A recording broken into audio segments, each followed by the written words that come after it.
अरविंद जी आप आए हो, मैं यही कह रहा था कि पिछले कुछ दिनों में आप लगातार दूसरी बार आए हो। हम तो रिश्ता मानने वाले और रिश्ते संभालने वाले लोग हैं। ठीक है, राजनीति अपनी और अपनी जगह पर है। स्वाभाविक है, आने वाला वर्ष निवडणूक का, इलेक्शन का या चुनाव का वर्ष है।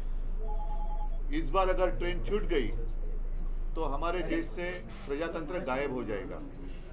और प्रजातंत्र को कायम बचाने के लिए मैं सिर्फ विपक्ष, ये शब्द जो है वो थोड़ा सा गोलमाल शब्द है। विपक्ष मतलब किसका विपक्ष, किसका विरोधी? हम तो सारे देश प्रेमी हैं और देश से जो प्रजातंत्र हटाना चाहते हैं वो प्रजातंत्र के लिए और देश के लिए मैं मानता हूँ आज से उनको विपक्ष या विरोधी बोलना चाहिए। लोकतंत्र विरोधी, लोकतंत्र विरोधी लोगों का मुकाबला करने के लिए और देश को बचाने के लिए हम एक साथ आए हैं, संविधान को बचाने के लिए आए हैं। और जैसे अभी आपने देखा होगा पिछले कुछ दिनों में सर्वोच्च न्यायालय ने 2 निकाल दिए हैं। एक तो शिवसेना के बारे में है और दूसरा दिल्ली के बारे में, दिल्ली के विषय में। प्रजातंत्र में सबसे ज्यादा महत्व जो भी लोक प्रतिनिधि होते हैं उनका होना चाहिए। और आप मतलब अरविंद जी भी है और आप पार्टी भी है, सरकार भी दिल्ली की है। उनके मैं साइड से नहीं कहता कि, लेकिन उनके बारे में जो सर्वोच्च न्यायालय ने एक फैसला दिया है वो एक प्रजातंत्र के लिए आवश्यक था, लेकिन उसके खिलाफ केंद्र सरकार ने काय म्हणतात त्याला वटहुकूम, अध्यादेश लाया। तो ये कौन सा जनतंत्र है? ये तो लोगों ने चुने हुए प्रतिनिधि है, अपने लोग हैं, अपना प्रतिनिधि उन्होंने चुना है, तो उनको कुछ अधिकार होने चाहिए कि नहीं होने चाहिए? तो फिर शायद ऐसे भी दिन आ जाएंगे कि राज्य में, स्टेट में इलेक्शन ही नहीं हो जाएंगे, सिर्फ केंद्र में इलेक्शन हो जाएंगे। वो भी इलेक्शन 2024 तक होने की संभावना है। उसके बाद जनता जो फैसला करेगी वो जनता, इसलिए हम उनको नींद से जगाने के लिए एक साथ आए हैं। बाकी की जो बातें हैं मैं अरविंद जी आपको कहूंगा कि आप विस्तार से कहें, नहीं तो मैं ये सारी बातें कह दूंगा तो आपको कहने के लिए कुछ बचेगा। सबसे पहले मैं आप सब लोगों को शुक्रिया अदा करता हूँ आज यहाँ आने के लिए।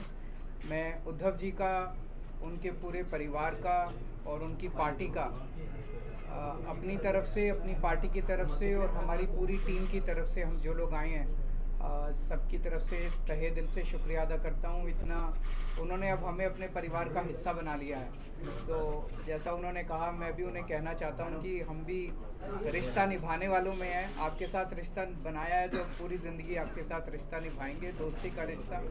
Thank you so much for receiving us so warmly. जैसा आप सब लोग जानते हैं कि दिल्ली के लोगों ने बहुत लंबी लड़ाई लड़ी अपने अधिकारों के लिए। जैसे ही दिल्ली में हमारी सरकार बनी 2015 में, हमारी सरकार बनते ही मोदी सरकार ने हमारी सारी शक्तियां छीन ली एक छोटा सा नोटिफिकेशन पारित करके। फरवरी 2015 में सरकार बनी और मई के अंदर 3 महीने में नोटिफिकेशन जारी करके हमारी सारी शक्तियां छीन ली। 8 साल दिल्ली के लोगों ने लड़ाई लड़ी सुप्रीम कोर्ट के अंदर। 8 साल लड़ाई लड़ने के बाद सुप्रीम कोर्ट ने हमारे पक्ष में फैसला दिया। जिस दिन फैसला आया 8 साल की लड़ाई के बाद, उसके 8 दिन के अंदर केंद्र सरकार ने अध्यादेश जारी करके वो सारी शक्तियां वापस छीन ली। तो जनतंत्र के अंदर जनता की चलनी चाहिए कि गवर्नर की चलनी चाहिए, जनता की चलनी चाहिए कि केंद्र की चलनी चाहिए? जनतंत्र में तो चुनी हुई सरकार के पास पावर होनी चाहिए ताकि जनता के, जो जनता मांगे वो काम कर सके, जनता के प्रति जवाब दे, तो चुनी हुई सरकार होती है। लेकिन उन्होंने सारी शक्तियां छीन ली। इसका मतलब ये साफ साफ ये लोग ये बोल रहे हैं कि हम सुप्रीम कोर्ट को नहीं मानते। पिछले जिस तरह का इनका रवैया इन लोगों का, हमने पिछले कुछ महीनों में ये भी देखा कैसे इन लोगों ने, इनके मंत्रियों ने, इनके नेताओं ने सुप्रीम कोर्ट के दूसरे जजों को किस तरह से ये लोग गाली देते हैं, गंदी गंदी गालियां देते हैं। जिस तरह से इनके लोग जजों के खिलाफ और जुडिशरी के खिलाफ सोशल मीडिया पे कैंपेन चलाते हैं। इनके लोग जजेस को, रिटायर्ड जजेस को एंटी नेशनल बोलते हैं। तो इनका जुडिशरी पे इनका कोई वो नहीं है। अब इन्होंने एक मैसेज दे दिया कि सुप्रीम कोर्ट जो मर्जी फैसला दे, हम नहीं मानते, हम ऑर्डिनेंस ला के सुप्रीम कोर्ट के फैसले पलट देंगे। ऐसे हमारा कैसे चलेगा? ऐसे तो हमारा देश नहीं चल सकता। और ये जनतंत्र सुप्रीम कोर्ट को भी नहीं मानते और ये जनतंत्र को भी नहीं मानते। शिवसेना तो सबसे ज़्यादा भुक्तभोगी है।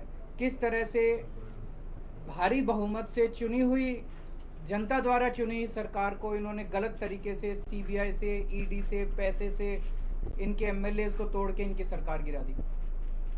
तो अब इनके 3 तरीके हैं बीजेपी के।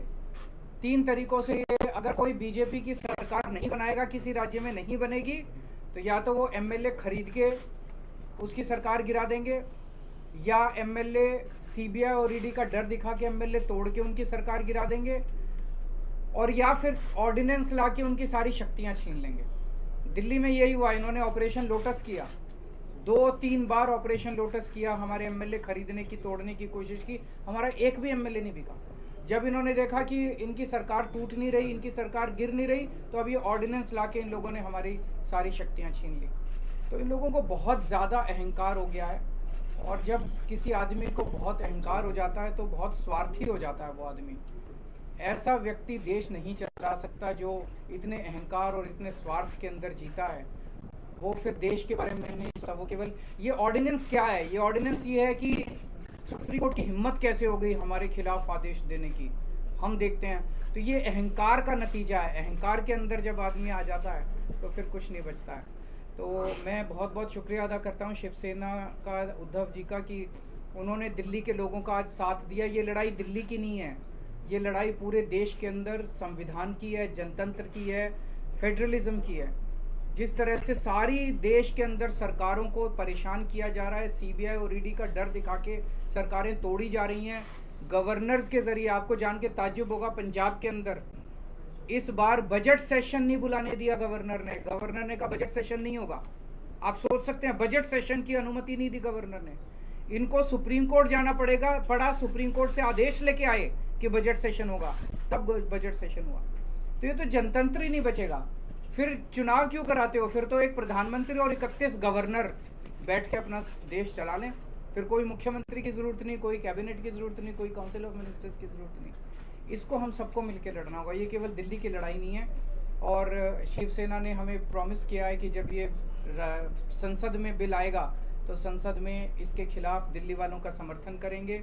दिल्ली के लोगों की तरफ से मैं बहुत बहुत शुक्रिया अदा करता हूँ उद्धव जी का, शिवसेना का। और ये एक तरह से सेमीफाइनल होगा 2024 का। अगर 2000 राज्यसभा के अंदर ये बिल गिर जाता है तो 2024 के अंदर मोदी सरकार दोबारा नहीं आ रही है। मैं भगवान जी से बहुत धन्यवाद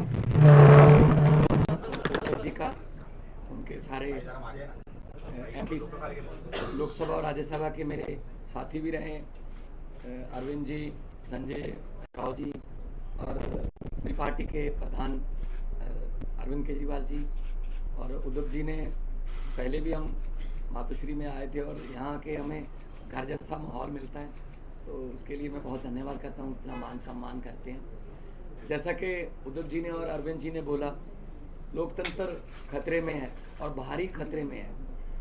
कैसे इलेक्टेड की जगह सिलेक्टेड लोग जो हैं वो जनता को चलाते हैं, वो सरकारें चलाते हैं, जबकि लोकतंत्र का मतलब है इलेक्टेड। ये गवर्नर है सिलेक्टेड। तो एलजी कौन बनाता है? एलजी की कभी एलजी ने कोई जनता से कोई गवर्नर ने किसी जनता से कोई मैंडेट लिया? नहीं लिया। अपनी मर्जी का गवर्नर लगा दिया, तंग करो चुनी हुई सरकार को। अगर सरकार इनकी नहीं बनी, हमें भी बजट सेशन के लिए सुप्रीम कोर्ट आना पड़ा। हमारे तो गवर्नर साहब इस बात से भी मुकर गए थे बजट सेशन में कि मैं माई गवर्नमेंट नहीं कहूँगा। तो हमने कहा जी माई गवर्नमेंट क्यों नहीं कहोगे आप? आपकी गवर्नमेंट, आपके सम्मान किया आपने, तो भाषण जो लिखा है वो तो पढ़ना पड़ेगा आपको, वो तो संविधान में है। इसके लिए भी हमें सुप्रीम कोर्ट से ऑर्डर लेना पड़ा कि आपको माई गवर्नमेंट कहना पड़ेगा, वरना दिस गवर्नमेंट कहने वाले थे। दिस गवर्नमेंट मतलब जो राजभवन है पूरे देश में वो बीजेपी के हेड ऑफिस बन गए हैं। जो गवर्नर हैं वो स्टार कैंपेनर बन गए हैं बीजेपी के। ये लोकतंत्र नहीं है। गुलदस्ते में एक ही तरह के फूल नहीं हो सकते। भारत एक गुलदस्ता है, हर फूल का अपना अपना रंग है, हर फूल की अपनी खुशबू है। तो एक माला की तरह भारत है, हर माला का मन का जो है वो अलग अलग रंग का है। लेकिन ये चाहते हैं हमारा ही हो सब कुछ। हमारा ही हो सब कुछ, हम ही राज करें। जैसा कि अरविंद जी ने बताया, अगर जीत के नहीं आते, इलेक्शन से नहीं आते, तो बाई इलेक्शन से आ जाते हैं। अगर बाई इलेक्शन से ना आए तो खरीद लेते हैं। तो देश के लिए लोकतंत्र जो है, जैसा कि अदूप जी ने कहा कि विपक्ष नहीं है हम तो देश को प्यार करने वाले लोग हैं। असल में असली जो विरोधी हैं देश के, वो हैं जो देश को चला रहे हैं, जो लोकतंत्र की हत्या कर रहे हैं, जो हर रोज धज्जियां उड़ा रहे हैं लोकतंत्र की। तो दिल्ली की, उसके बाद आपको सुन के ताजुब होगा, 2015 में शक्तियां छीन ली, तब 67 सीट आई थी 70 में से। शक्तियां ना होने के बावजूद भी अरविंद जी ने काम किए अपने दृढ़ इरादों से, क्योंकि उड़ान जो है वो हौसलों से होती है, वो पंखों से नहीं होती। तो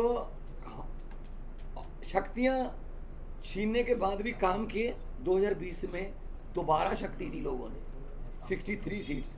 अब इनको यही दिक्कत है कि हम लोग अब एमसीडी भी हार गए। अब इनको ये लगता है कि हम धीरे धीरे देश में हारना शुरू कर चुके हैं। तो अभी देश को बचाना है, अगर सभी को इकट्ठे होना पड़ेगा। हाँ, कुछ विचारक मतभेद होंगे कई पार्टियों के देश में, लेकिन देश बचाने के लिए हमें इकट्ठा होना पड़ेगा। अगर देश ही ना बचा तो फिर पार्टियां क्या करेंगी? पार्टियों का प्रधान बन के, मुख्यमंत्री बन के क्या करोगे जब देश ही ना रहा? 24 में अगर ये आ गए, ये संविधान बदल देंगे। और ये जिस तरीके से चल रहे हैं प्रधानमंत्री जी, बिल्कुल आने वाले दिनों में नरेंद्र पुतिन बनने वाले हैं ये।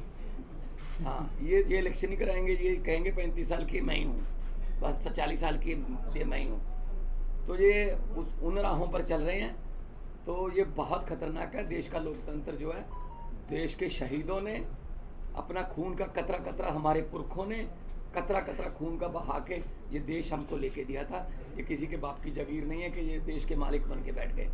इनकी कोई कुर्बानी, देश को आज़ाद करवाने में इनका कोई योगदान नहीं है, लेकिन जो आज़ादी के परवाने थे उन्होंने देश लेके दिया। और देश को ये किन हाथों में बेच रहे हैं, कैसे हर रोज बैंक बिक रहे हैं, रेल बेच दी, तेल बेच दिया, एयरपोर्ट बेच दिया, सब कुछ बेच दिया। कैसे जो जुडिशरी को तंग किया जा रहा है। तो हम उद्धव जी के पास इसलिए आए हैं कि क्योंकि ये भी पीड़ित हैं, उस जो कुल्हाड़ी लेके बैठे हैं ये दिल्ली में, वो सब पे चलती है। तो इसके लिए हम सबको इकट्ठा होके देश को बचाने वाली पीढ़ियां हमसे सवाल पूछेंगी, जब लोकतंत्र खत्म हो रहा था तो आप क्या कर रहे थे? कम से कम हम जवाब देने के लायक रहेंगे कि हम कोशिश कर रहे थे, हम इनके बाद इनके विरुद्ध इकट्ठे हो रहे थे। हम लोगों को 140 करोड़ लोगों को ये बात मीडिया के जरिए अपने अपने भाषा में समझा रहे थे। तो लोकतंत्र को बचाने के लिए आज हम आए हैं। और मुझे खुशी है कि उद्धव जी ने बहुत ही साथ दिया, और पहले भी बहुत से मुद्दों पर हम लोकसभा में इकट्ठे लड़ते रहे हैं, शिवसेना के जितने भी MP साहबान होते थे।